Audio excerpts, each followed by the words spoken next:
बुजुर्ग फरमाते हैं, मैंने दुआ मांगने का तरीका अपनी बीवी से सीखा। हजरत वो किस तरह?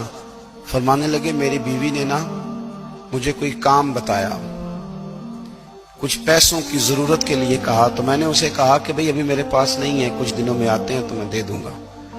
औरतों की आदत होती है, वो बार बार याद कराती हैं। 2-4 दिनों के बाद फिर उसने कहा, हजरत वो मैंने कहा था कुछ पैसे, मैंने उसे कहा कि अभी मेरे पास नहीं है, कुछ दिनों में मिलते हैं तो मैं तुम्हें दे दूंगा।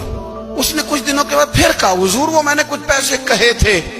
फरमाते मैंने डांट दिया, मैंने कहा कि क्या तू रोज मुझे शर्मिंदा करती है, कहा ना मेरे पास नहीं है, होंगे तो दे दूंगा, तू रोज याद कराती है। फरमाते उसने पहले तो मेरी डांट को सहा, फिर मेरे सख्त जुमलों ने उसकी आंखों में आंसू पैदा कर दिए, फिर उसने अपने आंचल में अपने उस दुख को समेटा और फिर उसने एक जुमला कहा तो मैं रो पड़ा और मुझे अपने रब से मांगने का तरीका आ गया।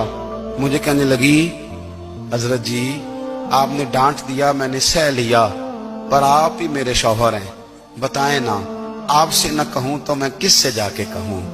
फरमाते हैं मैं रो पड़ा और मैं खुल के रोया और मैं तड़प के रोया और फिर मेरी सिसकियां बंद गईं। तो मुझे कहने लगी, आपको क्या हुआ?